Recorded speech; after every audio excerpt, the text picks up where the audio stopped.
Hi, we're Kev and Emma. 18 months ago we started a new adventure and bought a 57-foot narrowboat called Ripple.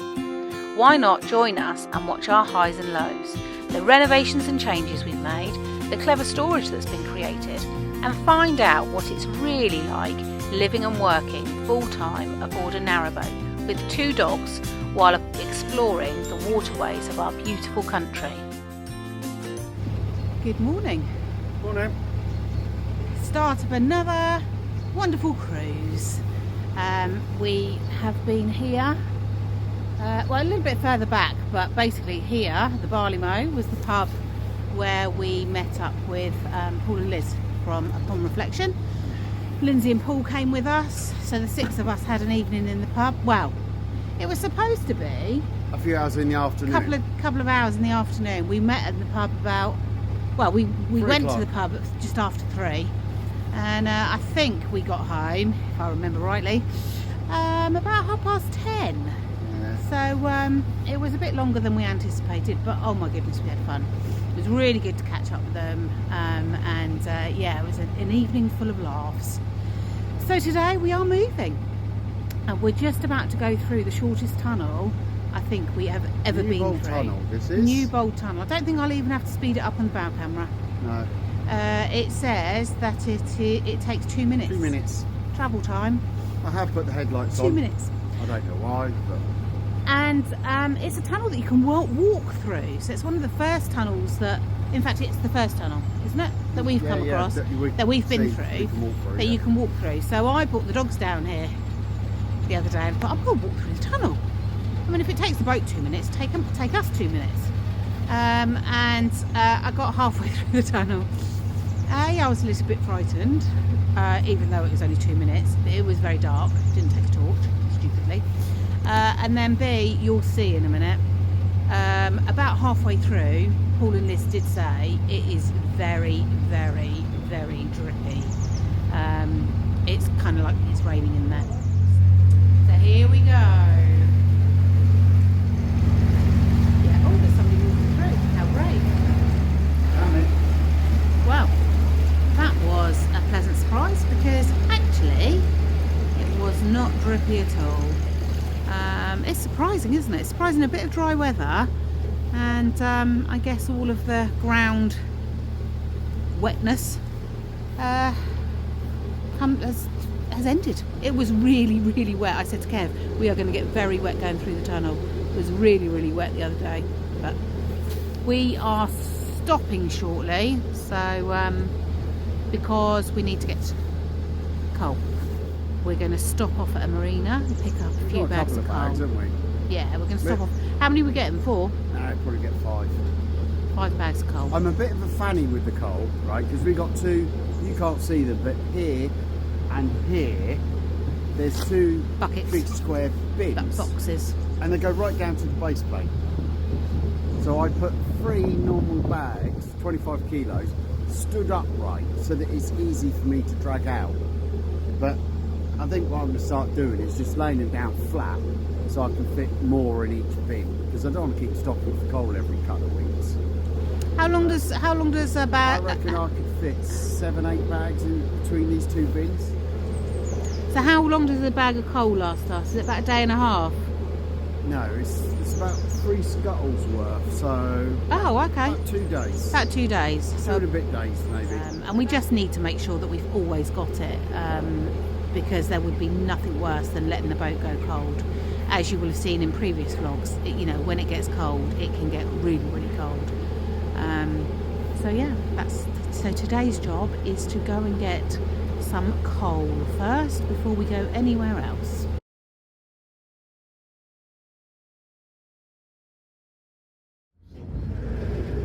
So Kev's got to go nice and slowly alongside Paul and Lindsay's boat. You can see Buddy and Nellie up on the roof, and we're going to try and pull up alongside them. He hasn't quite tied his boat up yet, so back end's swinging out a little bit. Right.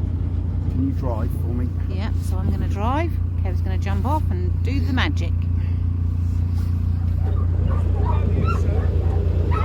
Reverse quite hard, Emma.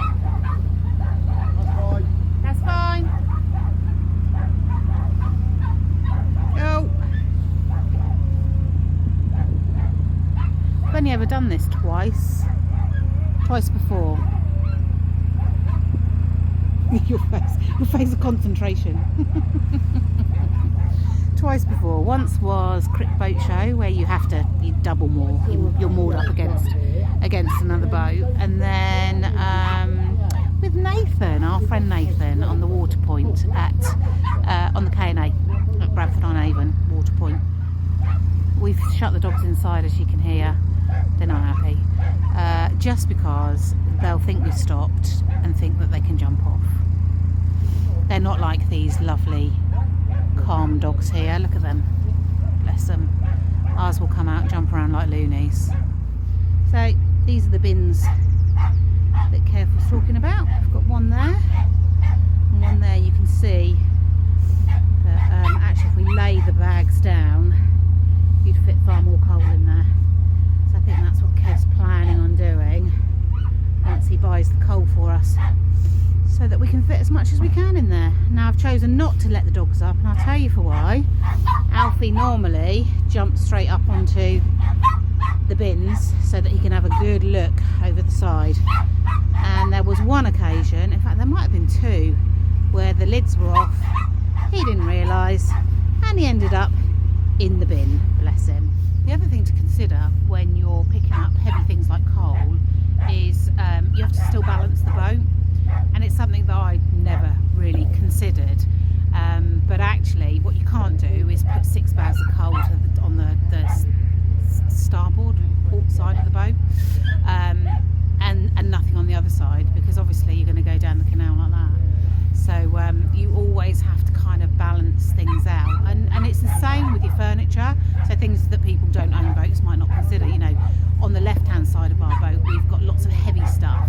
So we've got you know, the fridge, the freezer, the cooker's in the middle, the stove is in the middle, but our sofa is to the left, and it just, so what you have to do is make sure that there's a bit more weight on the right to compensate. So yeah, the whole balancing it out, you're forever kind of shifting things around to make sure that you're not listing. That was a very nice boatyard. Jane's fuel station. Jane's fuel station on the Oxford North. Yeah, so we are now full up with coal. He'll last us a good few weeks. 7 bags. And yeah. I've got 4 in that one, and I could probably get another one in there. How many in this one? Well, we've got 7 bags, so 4. 3 in that one? Correct. I'm surprised about that. I was just telling them about the whole listing thing, and that most of our weight is on this side, so I'm surprised that you put... Well, that had nothing in it, but that had 2 bags in what I carried.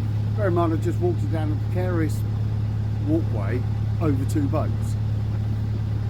It went in the first place that was empty. Calm down.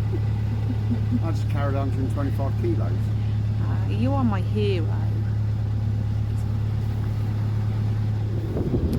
So, it's interesting, isn't it? Because boaters share knowledge and talk to each other and what have you. And we were chatting to the guy in the marina who was lovely. And he said, you know, where are you off to? And I said, oh, you know, Coventry Basin. That's our plan. Our plan is to get to the basin. Not necessarily today, but certainly tomorrow. And he kind of went, oh, you're going down the basin, are you? And so then proceeded to tell us kind of how it's not got a good reputation, let's say. You know, that I guess, you know, the more urban you go, the more chance of stuff that you get in the canal. So, you know, people seem to like to, you know, throw stuff in the canal, you know, shopping trolleys and such like. And he was saying, you know, actually you probably end up down your prop quite a bit, potential damage it might do. He seemed to imply that it was a bit of a nightmare with kids, didn't he, as well? He said you're all right. It tends to be okay as long as the kids. It's not the holidays. Well, of course it's half term next week. So now we're like, do we go? Do we not go? I mean, we were told that London was awful. Yeah, I was going to say he's not the first person to tell us all of this, but if we'd listened to everyone that said to us, "Don't go to London," we wouldn't have done the Paddington arm and had an amazing week down there. No, you know, and so we just don't know now. He did say, to be fair to him, he did say he's also known of people that have gone down there and not had a problem at all. One of his mates spent Christmas down there and it was absolutely fine. I was actually looking forward to going down there because we planned to go and have breakfast in the cafe on Saturday morning. Yeah, so watch this space. We'll have a little powwow and then decide.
So this part of the canal, the tow path is blocked off.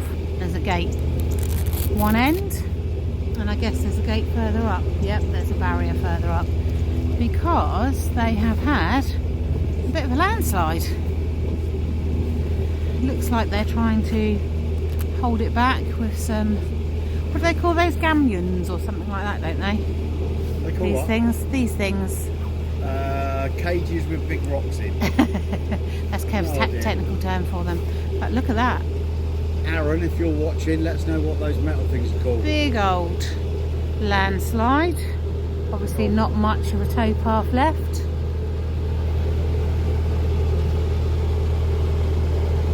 What a mess. Narrow canal. Boat's moored up. And a boat coming towards us. Yeah, we're very close. Feel it sneaking off. You feel us sliding on the mud. Oh, might not paint work.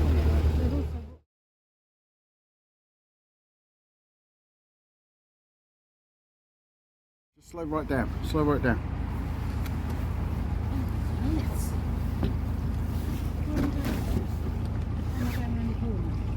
I don't know. Go forward a bit more. Go to your left if you can, darling. There's a boat coming straight at us to the left there. No, that's all right. He can't go any further any more than we can. There's no lock landing. There's no No, there's nothing. I think. bridge landing. Right, I'm gonna have to go up and see how I open this thing up. Hey, where am I going now? Just keep going towards the bridge.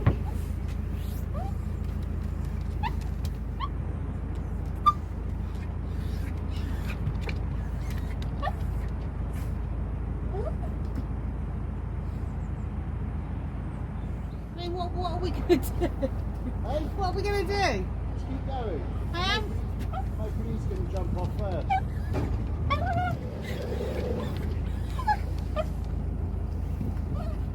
Right, just hold. Emma, What? just hold us here. Yes, all right.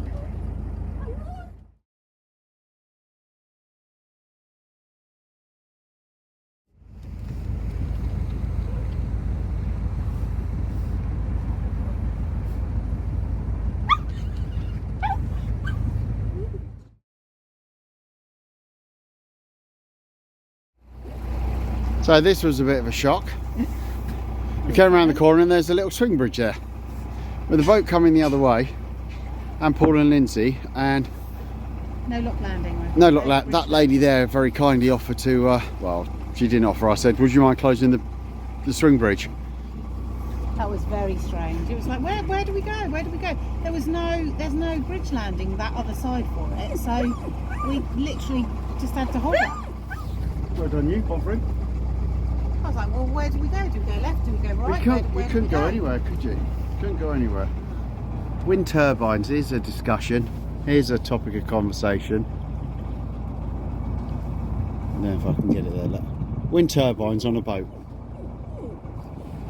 Do they work? Are they worth bothering with? I don't know. I've seen a few where they've got like cables coming off the side of the boat to hold it up, and these things are going like at breakneck speed.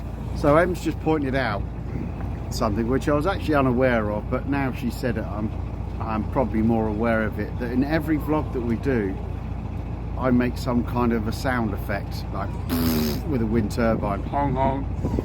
I think maybe I should do a compilation. Do my sound Compilation of Kev's sound effects. Do my sound effects drive you nuts and ish you off? Or should I just carry on doing my sound effects?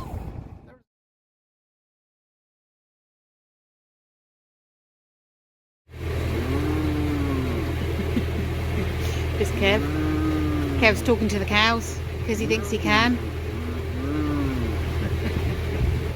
Every other car in rugby goes bum, bum, bum, bum, bum, bum, bum, bum, as it slows down, I think. No horns. So, horns. Kev, practice your horn. These things are going like at breakneck speed. You go, it goes, and it splits and splats.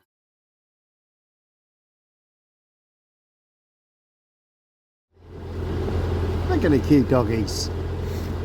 I think Alfie's found the warmth of the engine. Yeah, he's found the warmth of the engine. We put their fleecy jumpers on them because it has got a little bit chilly now.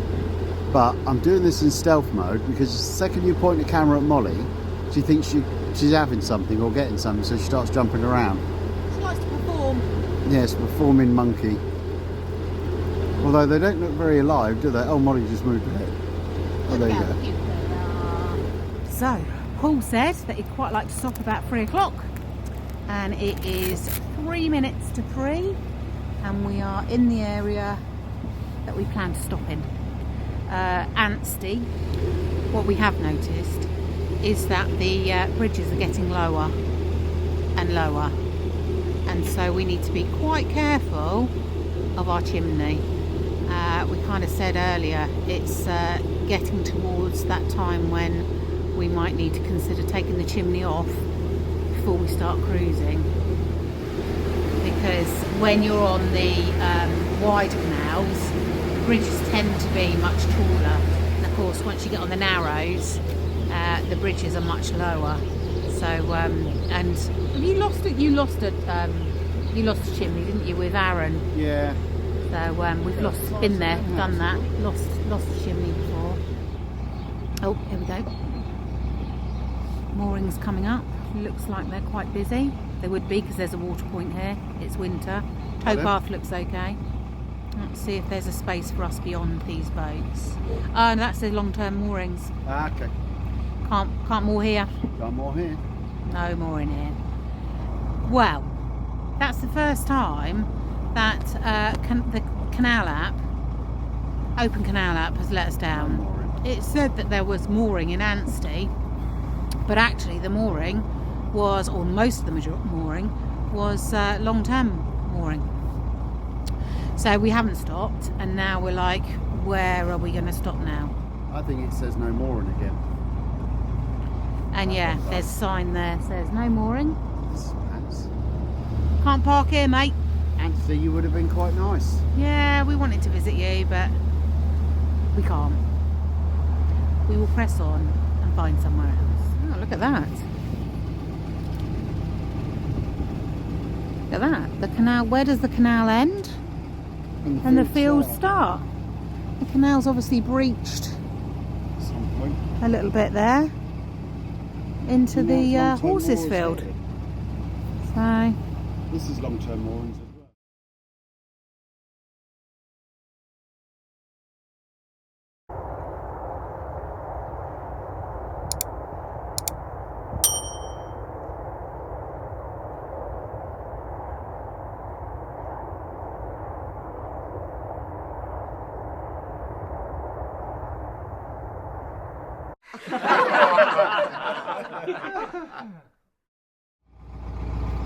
they are easy to get out as well, aren't they? Yeah.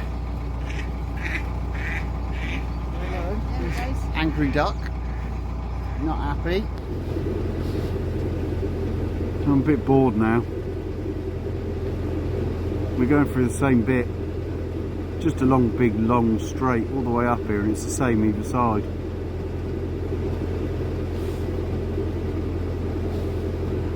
I thought I'd record it so you lot could be bored with me. Are you bored? Huh? Are you bored? Oh, hang on, we got some excitement. We got a couple of ducks. Doggy, doggy. Oh, okay, bye. They didn't like what you said. They didn't to like them. what I said to them, so they just jumped up and flew off. You happy?